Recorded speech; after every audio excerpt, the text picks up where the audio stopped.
Bonjour et bienvenue dans cette vidéo Medscape. Je suis Walid Amara et j'ai l'énorme plaisir d'avoir avec moi Franck Albert, président du CNCH. Alors Franck, j'ai vu sur les réseaux sociaux que tu as été invité à l'Académie de médecine pour parler de syndrome coronaire aigu. Explique-nous pourquoi tu y as été. Bonjour Walid. Bon, ça a été un grand honneur pour moi effectivement d'être invité à l'Académie de médecine par le professeur Spalding, donc, qui est responsable d'un travail qu'il doit rendre en 2023 sur l'état des lieux actuellement sur la prise en charge des urgences cardiovasculaires et notamment les syndromes coronariens aigus, l'évolution des syndromes coronariens aigus et surtout le futur face à la démographie médicale qui est en berne. Comme tu le sais, actuellement, on a 180 cardiologues qui sont formés par an, 220 partent à la retraite, donc il y a déjà un delta de 40 cardiologues. L'infarctus du myocarde, ça reste la première cause de mortalité en France chez la femme, la deuxième chez l'homme. Et c'est vrai qu'on a beaucoup amélioré les choses depuis 25 ans. On a une mortalité actuellement hospitalière qui est à 3,4%, mais elle reste quand même à 10% au bout de 1 an. Donc c'est vrai qu'il y a des enjeux avec des centres de coronarographie. Il y en a 195 en France et il faut les faire fonctionner. Et on est un peu inquiet à 10 ans. Est-ce qu'il y aura suffisamment de combattants pour prendre en charge ces urgences cardiovasculaires face déjà à des unités de soins intensifs qui sont déjà en difficulté? Comment ça se passe aujourd'hui? C'est-à-dire comment se répartit l'activité de prise en charge syndrome coronaire aigu en France? Alors actuellement, on a plutôt bien positionné. On entend parfois il y a trop de centres de coronarographie en France. En fait, pas du tout. 95% de la population actuellement est à moins d'1 heure d'un centre de coronarographie. Tu sais que ça fait partie des recommandations européennes. Il faut intervenir très tôt, c'est une course contre la montre. Et on a à peu près 60 000 infarctus, et non pas 100 000 comme on entend parfois dans le grand public. C'est vraiment 60 000 infarctus pour lesquels ils vont bénéficier d'un stent. Et on a une augmentation depuis 10 ans de 5% par an. Donc ça augmente avec une mortalité qui reste élevée. Si on regarde la carte nationale, le CNCH, en fait, c'est 46% des séjours. Donc, c'est le premier acteur en termes de prise en charge des syndromes coronariens aigus, 27% pour les CHU et 27% pour le privé. Et de manière globale, 86% de la population est à moins d'1 heure d'un centre de coro du CNCH. Donc, on a un rôle majeur avec 195 centres de coro en France. On en a 84 au CNCH, 38 au CHU et 73 donc, dans le privé. Donc, c'est vrai qu'on a un rôle important. Une réforme vient d'apparaître actuellement avec un seuil minimal de 400 angioplasties par an dans nos centres. Quand on regarde, nous, la qualité de nos centres, on voit que quasiment tous nos centres, sauf un qui est un hôpital militaire à Paris, on est en deçà des 400, mais tous nos centres sont largement au-dessus du seuil et répondent vraiment à un besoin départemental avec un maillage territorial pour bien soigner l'ensemble de la population française. Et ça est conforté par le registre France PCI national, où sur 46 centres actuellement, sur les 200 qui sont dans ce registre, on en a déjà 17 qui sont du CNCH, et on voit bien qu'on a des centres de qualité, qu'on a une mortalité qui est équivalente à celle notamment des CHU pour les patients, y compris tout venant, y compris les états de choc. On a un délai d'accès à une salle de coronarographie qui est correct, parfois un peu plus long dans nos centres parce qu'il y a une population rurale. On a parfois des patients qui sont éloignés avec des régions très disparates où on peut encore améliorer les choses. Il faudra probablement refaire des campagnes comme on a fait dans le temps sur le tabac, sur le réflexe 15. Tu sais, dans le métro, on parlait appeler le Oui. 15, n'allez pas de vous-même aux urgences. Donc, je pense qu'il faudra refaire ces campagnes pour effectivement améliorer les choses. Voilà. Alors, moi, je pensais que c'était super branché d'être cardiologue interventionnel. Et en fait, d'après ce que je vois, ben, la démographie, elle n'est pas simple. On manque peut-être de cardiologues interventionnels alors. Oui, oui, tu as raison. C'est-à-dire qu'actuellement, on manque déjà de cardiologues. Il y a des délais de consultation standard, il faut 50 jours. Dans certaines régions, comme la nôtre, parfois, c'est 4 à 6 mois, y compris dans le privé. Donc, on a des délais qui se rallongent. En France, globalement, on a 1340 PH sur les 7000 cardiologues. Donc, on manque effectivement de cardiologues hospitaliers. Et quand on fait une enquête auprès des jeunes qu'on a faite récemment, sur 120 jeunes qui nous ont répondu, de moins de 35 ans, il y a 3 choses qui arrivent sur le podium, on va dire. C'est l'équilibre entre la vie professionnelle et la vie privée. C'est le travail, le plateau technique complet, c'est-à-dire que les gens veulent travailler dans des équipes nombreuses, mais avec de la choro, avec de la rythmologie interventionnelle.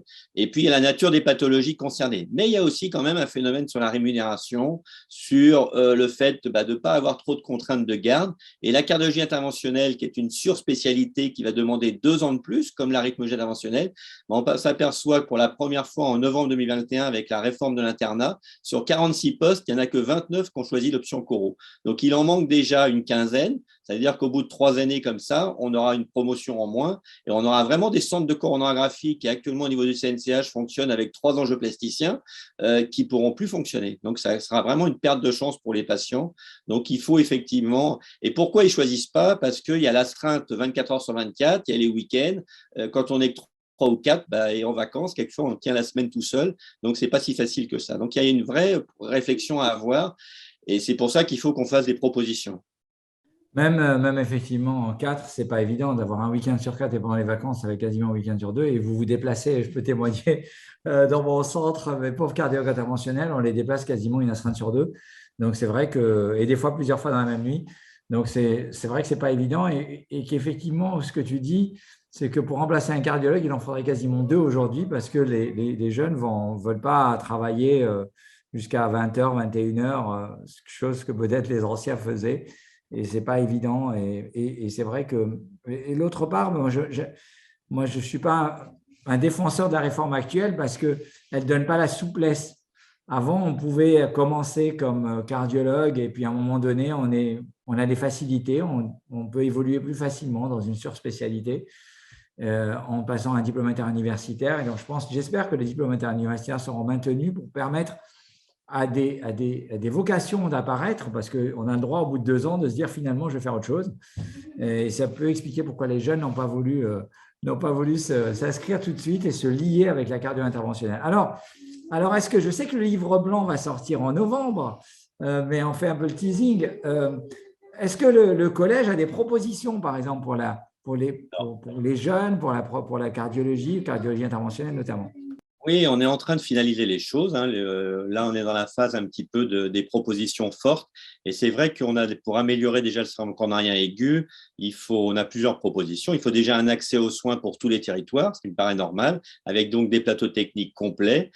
C'est comme ça qu'on a eu 3 autorisations nouvelles sur la France en 2021-2022. Hein. Il y a Cherbourg, Chalon-sur-Saône, qui était un projet qui date déjà de 3-4 ans, et Cholet. Donc, c'est bien parce que ça veut dire que c'est des centres qui vont avoir des plateaux techniques complets, qui auront plus de chances, on va dire, de recruter des cardiologues pour fonctionner.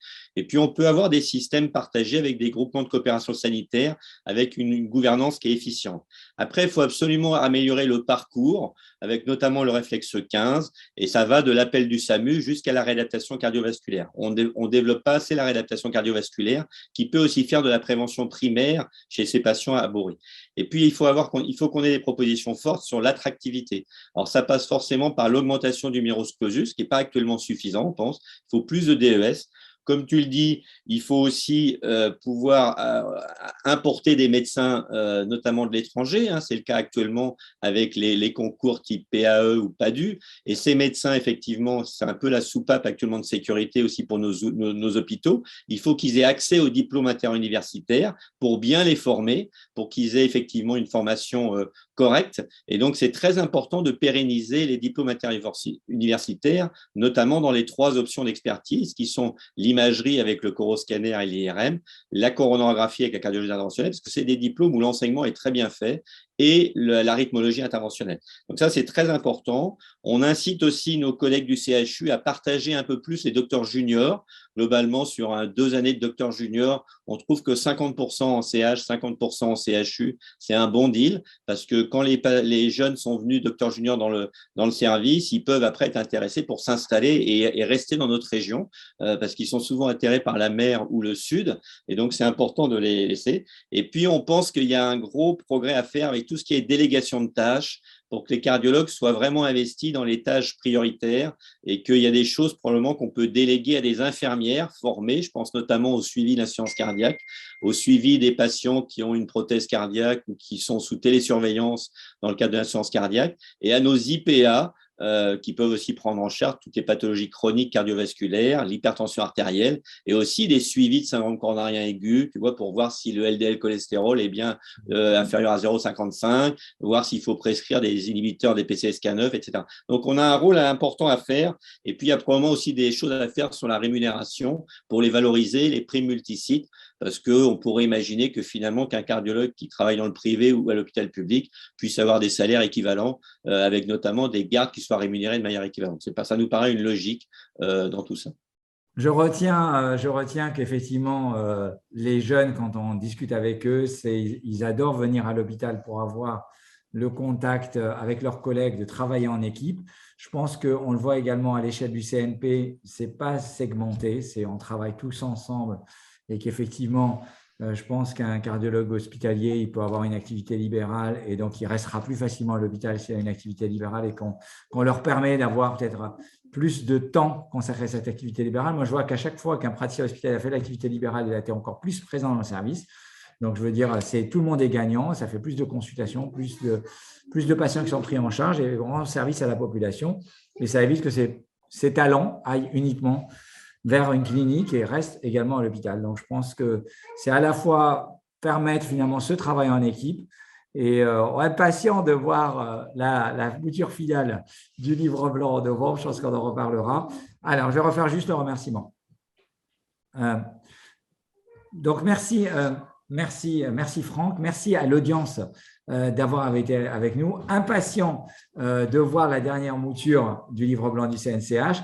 Vous êtes bien entendu invité à nous rejoindre lors de notre congrès national qui se passera cette fois-ci sur 3 jours, du mercredi 23 au vendredi 25 novembre à Paris. À bientôt à tous. Salut Franck. À bientôt. Merci.